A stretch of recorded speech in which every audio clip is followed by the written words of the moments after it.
유대인들의 지혜서라고 말하는 탈무드에는 감사에 대해서 이런 교훈을 남겨주고 있습니다.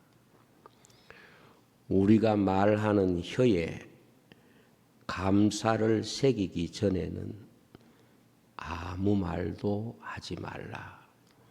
이런 격언이 있습니다. 다시 말하면 감사가 담겨 있지 않는 말은 말로서 가치가 없다. 그런 메시지를 가진 말씀이라고 볼 수 있습니다.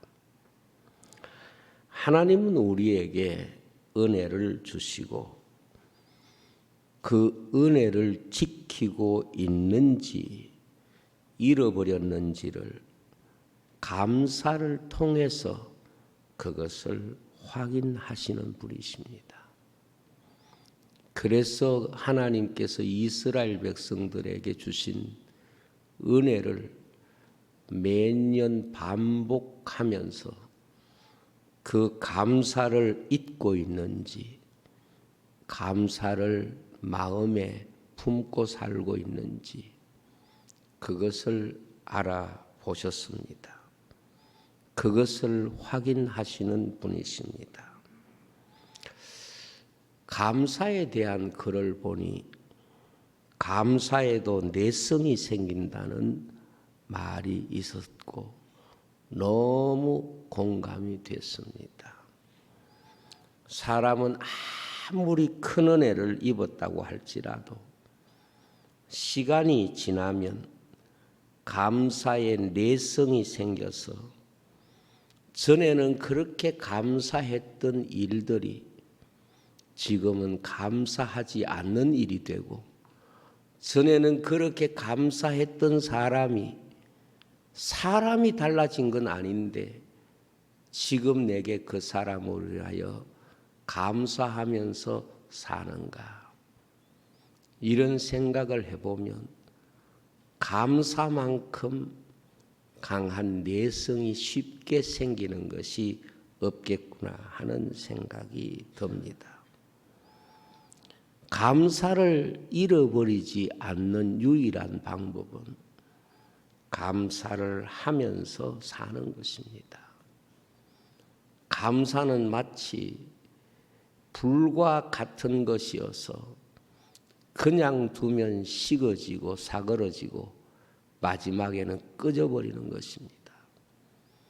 내 인생에 감사가 계속 살아있기 위해서는 감사를 계속하면서 우리의 감사가 살아있도록 감사가 우리의 삶에 계속해서 고백이 되어져야 된다 하는 말씀입니다. 신비롭게도 감사하지 않으면 그렇게 감사했던 일도 쉽게 식어지지만 우리가 감사하면 우리의 마음에 식어졌던 감사도 다시 한번 불타오르고 뜨거워지는 그런 충만한 감사로 경험될 수가 있습니다. 그리고 우리가 받은 은혜를 감사하면 그 은혜가 지나간 사건이 아니라 오늘의 사건으로 경험되는 축복을 누리게 되는 것입니다. 사건은 단회적입니다. 하나의 사건일 수도 있고 내가 진짜 감사했던 일들이 그 하나의 사건으로 내게 주어졌지만 감사하면 그 사건은 영속적 사건이 되는 것입니다.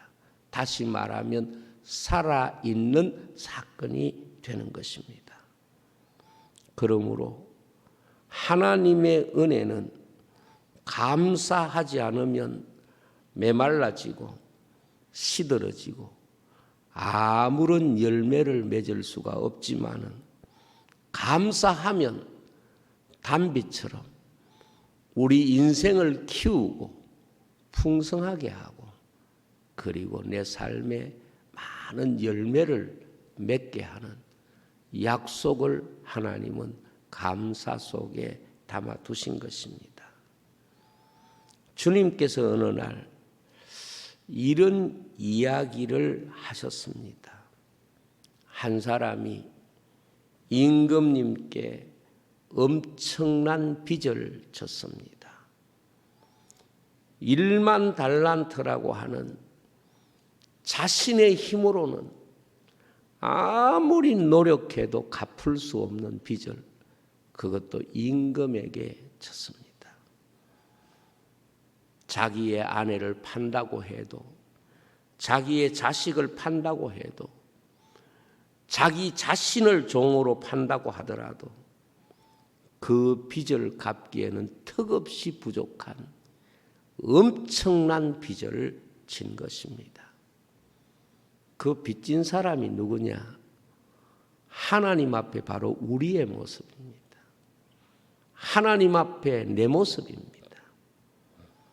죄로 말미암아 우리 인생은 아무리 노력하고 몸부림친다고 할지라도 죄의 값을 다 지불할 수도 없고, 우리는 하나님으로부터 우리 자신을 탕감받을 수 있는 자격과 그런 능력이 우리에게는 전혀 없습니다.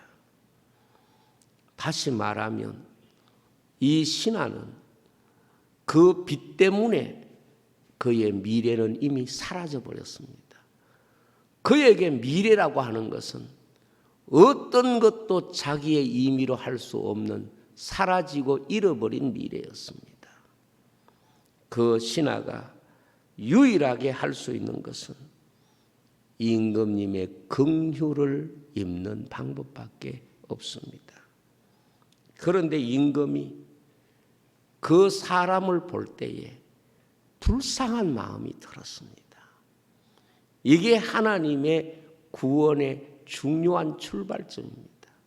하나님의 긍휼하심, 하나님이 우리를 불쌍히 여겨주시는 마음이지요.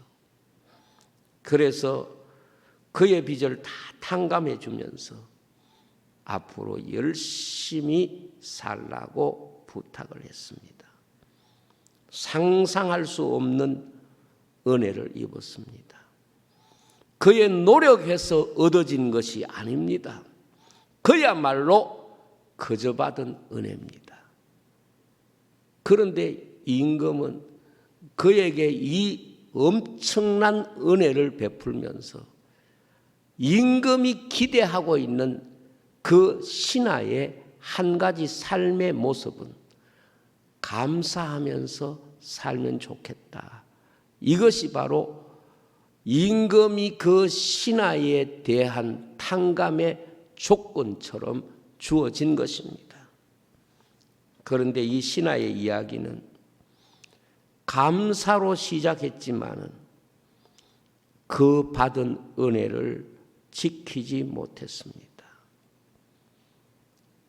여러분, 이 신하가 감사만 잃어버리지 않았다면, 정말 임금님에 대해서 감사하면서 살았더라면 어떻게 살아도 그의 모든 삶은 다 감사가 되었을 것이고, 그의 이후의 삶은 다 감사가 해석이 되는 삶이 되었을 것입니다. 그러나 단 하나 감사를 잃어버렸을 때 그는 그전과 같이 모든 것을 잃어버렸습니다. 하나님의 은혜가 이런 겁니다. 감사를 잃어버리면 하나님이 우리에게 주신 것은 아무것도 우리에게 남아있는 게 없습니다. 감사 잃어버리면 우리는 내가 받은 놀라운 하나님의 구원과 용서를 다 잃어버린 것이 되는 것입니다. 그러므로 이 신하는 감사를 잃어버리는 그 순간 그 속에 있는 모든 것도 다 잃어버렸기 때문에 그 스스로가 영원히 후회할 수밖에 없는 일이 무엇일까요? 내가 감사를 잃어버렸던 것. 이것이 그 인생 영원히 후회할 수밖에 없는 상황인 것입니다. 저는 성도가 영원히 후회할 일이 뭘까 생각해 보면 감사를 잃어버리고 산 삶이라고 생각합니다. 감사를 잃어버리고 사는 삶이 결국 인생이 그 모든 미래를 다 잃어버리고 내가 받은 모든 은혜가 다 사라지고 그리고 하나님 앞에 후회스러운 자신의 모습만 남아있는 것입니다. 여러분, 살면서 감사를 잃어버리고 살아보세요. 가져도 가지는 것이 아닙니다. 있어도 있는 것이 아닙니다. 아무것도 영적으로 보면 우리의 마음에 남아있는 것이 없는 것입니다. 홍해를 건넌 이스라엘의 이야기를 보면 홍해를 건넌 이스라엘 백성들의 이야기가 이스라엘 백성들의 이야기냐? 아니에요. 그들의 이야기도 맞겠지만은 성경은 우리의 이야기라고 말씀하고 있습니다. 고린도전서 10장 5절에서 6절에 보면 성경에 이렇게 말씀합니다. 그러나 그들의 다수를 하나님이 기뻐하지 아니하셨으므로 그들이 광야에서 멸망을 받았느니라.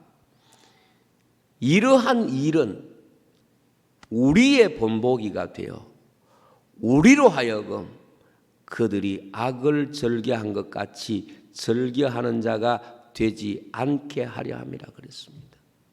이스라엘 백성의 광야 이야기는 그들의 이야기이기도 하지만 성경에 기록한 목적은 우리의 이야기라고 성경은 말씀하고 있는 것입니다. 그런데 그 이야기가 무엇입니까? 우리의 이야기로 기록해 주신 메시지가 뭡니까? 감사를 잃어버린 백성은 하나님의 은혜를 잃어버린 백성이 된다. 이것을 가르치기 위함이라는 겁니다. 고린도전서 10장 11절에 보면 그들에게 일어난 이러한 일은 본보기가 되고 또한 말세를 만난 우리를 깨우치기 위해서 기록되었느니라 그렇게 말씀을 했습니다. 무엇을 깨우칩니까? 우리에게 깨우치는 내용이 무엇입니까? 감사를 잃어버린 백성은 하나님의 구원하신 은혜를 잃어버린 삶을 사는 것이다. 이것을 깨우치는 것입니다. 그러므로 우리에게 아무리 어떤 이유가 있다고 하더라도 감사를 하지 못하는 것은 하나님의 마음을 설득할 수가 없습니다. 아무리 우리가 설득할 만한 삶의 주제를 갖고 있더라도 감사하지 못하는 것으로 하나님의 마음을 설득할 수는 없습니다. 아무리 우리가 이해하지 못하고 있다고 하더라도 감사를 하면 하나님께서 그 감사가 깨달아지는 은혜가 그 속에 감사를 발견하는 축복을 누리게 하신다는 겁니다. 디모데전서 4장 4절로 5절에 보면 이렇게 말씀하고 있습니다.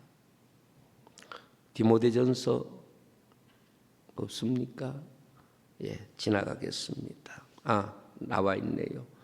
하나님께서 지으신 모든 것이 선함에 감사함으로 받으면 버릴 것이 없나니 하나님의 말씀과 기도로 거룩하여 짐이니라. 이게 무슨 뜻일까요? 하나님이 주신 것은 모든 것이 선한데 감사함으로 받으면 버릴 것이 없나니 말씀과 기도로 거룩해진다는 말씀이 무슨 뜻인고 하면, 감사하면 말씀과 기도를 통하여 우리에게 깨닫게 하신다, 그런 말씀입니다. 오늘 우리가 이 땅을 살면서 감사하면 우리가 알지 못했던 감사가 있다는 것을 말씀과 기도로 깨닫게 하시는 하나님의 은혜를 누리는 것입니다. 얼마나 큰 축복이에요. 오늘 시작과 마지막을 감사합시다, 이 설교 제목으로 세 가지 오늘 말씀을 여러분에게 정리해 드리려고 합니다. 첫째로는 감사는 관계를 축복으로 만듭니다. 오늘 2절 3절에 보면 사람들이 자기를 사랑하며 돈을 사랑하며 자랑하며 교만하며 비방하며 부모를 거역하며 감사하지 아니하며 거룩하지 아니하며 무정하며 원통함을 풀지 아니하며 모함하며 절제하지 못하며 사나우며 선한 것을 좋아하지 않는다고 말씀했습니다.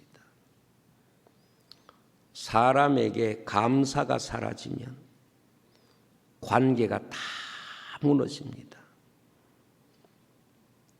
감사가 없는 관계는 어떤 관계라도 그 속에 축복이 없습니다. 감사가 없는 관계는 영적으로 보면 이미 깨어진 관계입니다. 관계가 지금 건강한가, 병들었는가를 알 수 있는 저울이 뭔고 하면 감사를 통해서 알 수가 있습니다. 인간관계에 감사가 사라지면 그것이 부모 자식의 관계를 할지라도, 그것이 부부의 관계라고 할지라도, 그것이 친구의 관계라고 할지라도 그것은 깨어진 관계입니다. 1만 달란트 빚진 사람이 빚을 탕감받은 이야기가 그에게 얼마나 꿈같은 이야기겠습니까? 그러나 감사를 잃어버리는 순간 그의 모든 인간관계는 다 깨어집니다. 자기 친구에게 그리고 임금에게 다 무너진 관계로 바꾸어버리지는 겁니다. 감사가 관계 속에 없다면 그 관계는 이미 성립할 수 없다는 것을 그 주님의 이야기에서 볼 수가 있는 것입니다. 임금이 신하에게 은혜를 베풀었지만 감사하지 못하는 삶을 살 때에 그 베푼 은혜를 다 취소합니다. 무슨 말입니까? 하나님은 감사하지 않는 자에게 주실 은혜는 없다는 겁니다. 감사하지 않는 사람이 받을 수 있는 은혜도 없는 것입니다. 반대로 생각을 해볼 수 있습니다. 성경의 이야기를 볼 때 여러분 반대 상황으로 그 이야기를 상상 속에서 전개해 보면 그 이야기에 대한 설명이 훨씬 더 실감 있게 우리에게 공감이 될 때가 있습니다. 이 신하가 자신이 빚을 탕감받은 이 기쁨이 너무 감사해서 친구에게 찾아가서 야, 내게 빚진 거 갚지 마. 내가 임금님에게 이 정도 빚을 탕감받으니 너는 소위 말하면 내게 빚진 거 아무것도 아니야. 앞으로 내게 빚진 것 때문에 마음 졸이고 살지 말고 너 자유롭게 살아. 이 소식이 만약에 임금님에게 들어갔다고 그러면 임금님은 내가 사람 제대로 봤구만. 그래야지 아마 이 사람은 더 귀한 자리, 더 복되게 임금에게 쓰임받았을 것입니다. 오늘 우리가 이 땅을 살면서 내 감사가 다른 사람의 감사가 되게 해야 합니다. 우리 교회 모든 감사절 절기 헌금이 하나도 우리 교회를 위한 예산은 없이 다 우리의 감사가 다른 사람의 감사가 되도록 목적을 정한 것도 하나님이 이 일을 기뻐하실 것이라는 믿음 때문에 그렇습니다. 감사로 시작하는 사람은 많아도 감사로 마치는 사람은 많지 않습니다. 고린도전서 10장 10절에 보면 그들 가운데 어떤 사람이 원망하다가 원망시키는 자에게 멸망하였나니 너희는 그들과 같이 원망하지 말아라. 그렇게 성경이 말씀하고 있습니다. 인생은 여러 형태의 영적인 함정이 있습니다. 가장 무섭고 위험한 함정은 바로 원망하는 것이고 다르게 말하면 감사하지 않는 것입니다. 관계 속에 감사가 사라지면 그때부터는 바른 관계도 사라지게 되는 것입니다. 두 번째로 감사는 경건의 뿌리입니다. 디모데전서 3장 5절에 보면 경건의 모양은 있으나 경건의 능력은 부인하는 자니 이 같은 자들에게서 내가 돌아서라 그렇게 말씀했습니다. 여기 경건은 감사하는 자의 삶의 모습을 말합니다. 진짜 경건은 감사에 있다는 것을 우리가 성경을 통해서 배워야 합니다. 감사에서 나오는 경건을 우리가 가져야 합니다. 실제로 사람에게 경건함이라고 하는 것은 감사하는 마음이 있어야 가능한 것입니다. 우리가 예수님의 말씀을 보면 비록 죄가 많은 사람일지라도 감사하는 마음으로 주님 앞에 나갈 때에 주님은 기꺼이 그 사람들을 받아주셨습니다. 세리라도 감사하면, 죄 많은 여인이라도 감사하면, 삭개오라도 감사하면 주님은 그들의 섬김을 경건한 하나님의 백성의 삶으로 인정해 주셨습니다. 그러나 경건에 대해서 잘못 생각하고 있는 것 가운데 하나가 경건을 도덕적 논리에서 찾으려고 하는 사람입니다. 바리새인들이 바로 그런 경건을 주장했던 사람들입니다. 그러나 주님 보실 때 이들의 경건은 위선적이고 그들은 가짜 경건이었습니다.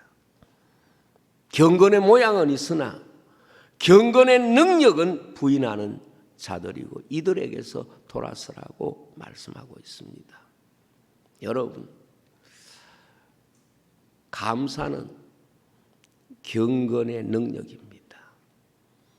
감사를 잃어버린 경건은 그 경건으로 오히려 남을 판단하고 남을 정죄하고, 감사를 잃어버린 신하가 친구에게 가가지고 그 사람에게 돈을 갚지 않으면 감옥에 넣겠다고 주장하는 것과 바리새인들의 모습과 거의 닮아 있습니다. 감사를 잃어버리면 경건한 삶을 우리가 바로 살 수가 없기 때문에 그렇습니다. 세 번째로, 감사는 계속 주시겠다는 하나님의 약속입니다. 발레리 앤디스라고 하는 분은 아주 감사에 대해서 명언을 남기신 분 같아요. 이분의 말 가운데 감사한다고 하는 것은, 그러니까 내가 다 잃어버리고 아무것도 없는 상태에 끝났다고 생각하지만 감사하면 아직 끝나지 않았다는 것을 말하는 것이다 그랬습니다. 그걸 누가 보여줬습니까? 성경이 욥이 보여줬습니다. 다 잃었습니다. 마지막에 자기 아내까지도 하나님 욕하고 죽으라 그럽니다. 그런데 감사를 잃어버리지 않았다면 아직 끝나지 않은 것이다. 얼마나 멋진 말입니까? 이런 말 다른 말로 말하면 감사하지 않는 것은 이미 그 일이 끝난 사건이 되어버리는 것입니다. 우리가 받은 은혜를 감사하면 그 은혜는 지나간 사건이 아니라 반복되는 축복을 누리게 됩니다. 감사는 축복의 씨앗과 같습니다. 하나님이 더 풍성히 주시는 약속이 담겨 있습니다. 그래서 작은 일에 감사하면 더 큰 일에도 감사할 수 있도록 하나님께서 우리에게 약속을 주시는 것입니다. 그것을 성경에 주님이 하신 말씀 가운데 10사람의 나병 환자와의 만남을 우리에게 보여주고 있습니다. 9사람은 다 치료를 받았습니다. 참 10사람이 다 치료를 받았습니다. 그런데 9사람은 감사하지 않고 한 사람은 감사를 했습니다. 감사하지 않는 사람은 그 사건이 자기들의 인생의 끝이 된 사건입니다. 그러나 감사한 사람은 그것이 끝이 아니라 계속해서 그의 삶에 살아있는 사건이 된 것입니다. 이것이 바로 예수 그리스도의 구원을 받은 성도의 삶이라는 것을 주님께서 보여주고 있는 것입니다. 오늘 우리가 이 땅에 살면서 진실로 감사하면 우리의 삶은 살아있는 것이고, 감사를 잃어버리면 내가 어떤 일을 겪었든지 그것은 지나간 일이 되는 것입니다. 전에도 한번 이런 이야기를 말씀드렸는데, 우리나라의 어린이날을 제정한 어린이들의 소중함을 일깨워준 분이 누가 방정환 선생님이세요.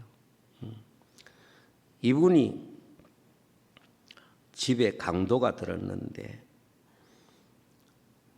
밤늦은 시간에 서재실에 혼자 있는데 강도가 들어와서 칼을 내밀고 가진 거 다 내놓으라 그랬습니다. 그래서 자기에게 있는 돈을 다 강도에게 주었습니다. 그때 강도에게 준 돈이 390원이라고 그래요. 그 390원이 당시에 어느 정도 액수인가 지금 계산을 어떤 분이 해 두었더라고요. 그러니까 그 사건은 실제적인 사건이라는 뜻이죠. 그 390원을 지금으로 환산하면 살 30가마의 가격이라고 그래요. 그러니까 살 한 추럭 개 정도의 엄청난 돈인 거예요. 그 돈을 강도에게 주었습니다. 그리고 강도가 나가려고 할 때 강도를 향해서 방정환 선생님이 이렇게 말했다. 고맙다는 인사는 하고 가야지. 돈을 내고 다 가져가면서 왜 고맙다는 인사는 안 하느냐고 그랬더니 강도가 민망하지만 고맙소 하고 이제 갔습니다. 그런데 강도가 붙잡힌 거예요. 경찰이 데리고 왔습니다. 그런데 이 집에서 390원 돈을 훔쳤고 참 뺏었다는 그런 자백을 했습니다. 그렇게 이야기하니까 방정환 선생님이 그랬다고 그래요. 무슨 내가 줬는데 뺏어간 게 아니요. 내가 줬습니다. 아닌데 이 사람 뺏어갔다는데. 그런데 이 사람에게 마지막으로 고맙다고 인사하고 가져갔어요. 그 말에 경찰이 고맙다고 인사해서 뺏은 게 안 된다. 그래서 풀어줬다고 그래요. 그래서 이 사람이 방정환 선생님 앞에 무릎을 꿇고 눈물을 흘리면서 내 평생 당신의 종이 되어서 당신을 섬기겠다. 그래서 방정환 선생님이 살아있는 동안에 이 사람이 그 집에서 한평생 집안일을 설고 청소하고 섬기면서 살았다. 그런 이야기입니다. 저는 그 이야기를 딱 읽는 순간에 어떤 느낌이 드는가 하면 우리도 감사하지 않으면 다 하나님 것과 사는데 이거 강도처럼 도덕처럼 사는 거고 감사합니다 하면은 이거는 하나님이 주신 것 가지고 사는 거구나. 그런 느낌이 들었습니다. 여러분 우리가 감사 안 하면 우리는 하나님의 것을 얻어놓고도 하나님의 것을 가지고 내가 살면서 아직까지 갚지 않은 빚진 그런 인생이지만 하나님 앞에 감사하며 살면 하나님이 주신 것 가지고 사는구나. 그런 생각이 들었습니다. 여러분, 감사는 이전과 이후가 전혀 다른 겁니다. 바꿔진 게 아무것도 없는데 감사하면 구원의 사건이 되고 감사하지 않으면 심판의 사건이 되는 거예요. 여러분, 모든 삶 속에 감사하며 사는 성도가 되시기를 주의 이름으로 축복합니다. 기도하겠습니다. 아버지 하나님, 감사할 때 관계를 축복으로 만들고 감사할 때 경건하게 살게 하고 감사하면 하나님이 계속 주시겠다는 약속을 믿습니다. 예수님 이름으로 기도하옵나이다.